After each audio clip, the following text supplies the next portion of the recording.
Ça va? Je t'ai fait patienter ce qu'il fallait. Hein. C'est impeccable, mesdames et messieurs. Eh bien, bonsoir déjà pour attaquer. Voilà. Effectivement, comme je sais que c'est une émission qui est culturelle, hein, eh bien voilà, je me suis un peu, j'ai bouquiné. Voilà, et j'ai lu un bouquin donc qui s'appelle, que je connaissais pas, hein, qui s'appelle la Bible. Hein, voilà, apparemment il y en a qui le connaissent. Alors, va mettre l'ambiance avec ça. C'est hyper mal écrit. Hein, déjà, il n'y a pas de nom d'auteur. Bon, pas très courageux, hein, mais bon. En fait, c'est moi qui me suis planté. S'il n'y a pas de nom d'auteur, c'est qu'ils sont plusieurs. Hein, c'est tout un label qui a écrit ça. Hein, on a Paul, Job, Psaume, Proverbe, etc. Alors, de quoi ça parle ce bouquin? C'est un petit peu... Bon, c'est l'histoire d'un vieux bonhomme, hein, Dieu, qui décide de créer un grand camping naturiste. Hein, il est coquin. Alors très vite arrivent les deux premiers touristes, hein, deux protagonistes, Ève et Adam. Deux touristes allemands, même. Ah bah si, ils arrivent, ils sont à poil, ils ont des sandales et des chaussettes. On va pas me la faire à l'envers. Hein. Par contre, je me dis donc, on est à peine à la page 12, il y a déjà du cul, j'ai envie de lire la suite. Tu vois? Je me dis, les auteurs nous accrochent dès le début, c'est hyper bien. En guise d'érotisme, ça s'arrête très vite. Hein, au moment où Ève, elle croque dans une pomme. La fofolle. Wouh, on est sur de la golden. Hein. Moi, je m'attendais à ce qu'elle se la carre. Et puis alors, pas du tout. Non, du coup, non, mais voilà. Alors, Dieu, bon, ça l'énerve. Hein. Il a dû être privé de pommes-potes étant jeune parce que là, tout devient hyper grave. Déjà, Ève et Adam, rac, virés du Cap d'Agde. Wouh, putain. Et on rigole pas avec les pommes au paradis, hein.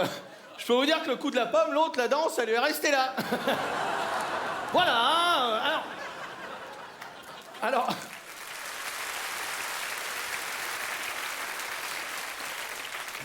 après, bon, c'est pas très clair. Hein. Il semblerait que dans le camping, il y a eu un gros dégât des eaux. Hein. Tout est inondé, c'est le déluge. Alors Dieu, ça l'énerve. Donc il appelle un de ses potes, Noé. Hein.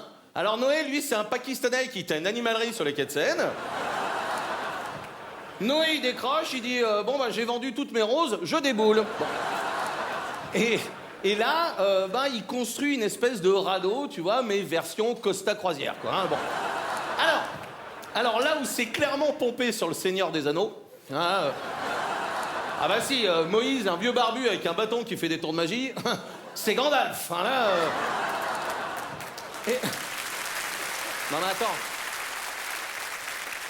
Surtout, il faut attendre 500 pages pour voir le personnage principal arriver, quoi.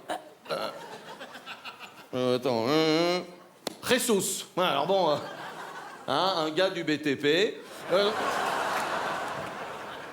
Alors, là, on est à Bethléem, en Hollande. Et alors, Jesus, c'est qui? Je vais vous le dire. Jesus, c'est le fils de Marie, hein, qui est une ancienne prostituée, une chômeuse en fin de droit.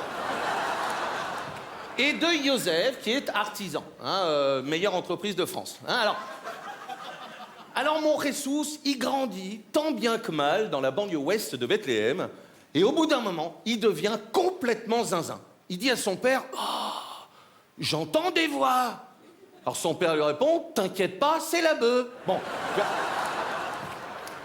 Jesus, il dit, « Je peux multiplier les pains. » Oh la vache, son père lui dit, « Ouais, moi aussi, il l'attrape, bam, il l'encole une. » Ah bah c'est des gitans, hein, donc bon, tu vois. Résultat, il s'embrouille avec le padré, tu vois, et il fugue de chez lui. Et il se retrouve avec une bande de potes, un peu chelou. Ah bah, tu vois, du côté de Calais. Hein, alors attention, non, mais attention, oh là là. Ouais, mais faut pas lui en vouloir au Jesus, hein, parce que, bonjour le schéma familial, hein. Il a une maman vierge. Allez. Il a 3 papas, hein, donc elle est plus gourmande que vierge. Dans les 3, on a Dieu, qui n'est jamais là. On a Joseph, qui est le père adoptif. Hein, donc lui, il est gay. En tout cas, hétéro-curieux. Et on a le Saint-Esprit. Bon, lui, c'est un ancien toxicomane qui n'est jamais vraiment redescendu. Hein, alors après, je passe des pages, hein, parce que c'est comme ici, l'ambiance est plutôt bonne. Mais, comme dans toutes les bandes, il y a un traître. Hein, Judas. Alors bon, D'ailleurs, très très bon en traîtrise. Plus tard, on l'appellera même le maître Yoda. Hein, donc vraiment, tu vois. Mon Yoda, il en a marre. C'est lui qui conduit, c'est lui qui boit pas. Résultat, il balance tout le monde à l'immigration. Hein. Et alors là, effectivement, il y a un véritable moment d'émotion. Jesus meurt cloué sur 2 poteaux en forme de plus. Jesus positif. Ah bah ouais.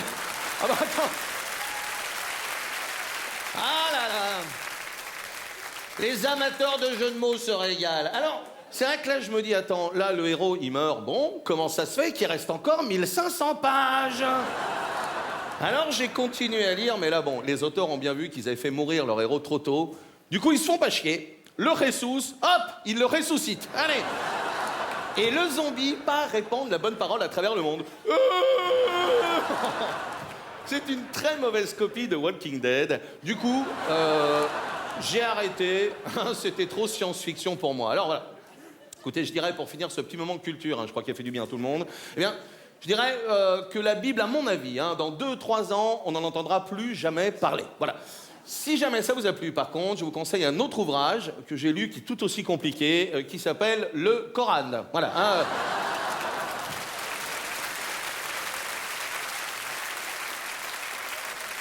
Me semble-t-il, anti-djihadiste, El Coronel. Merci. Ah, il faut en avoir. Il s'appelle Yann Guillaume.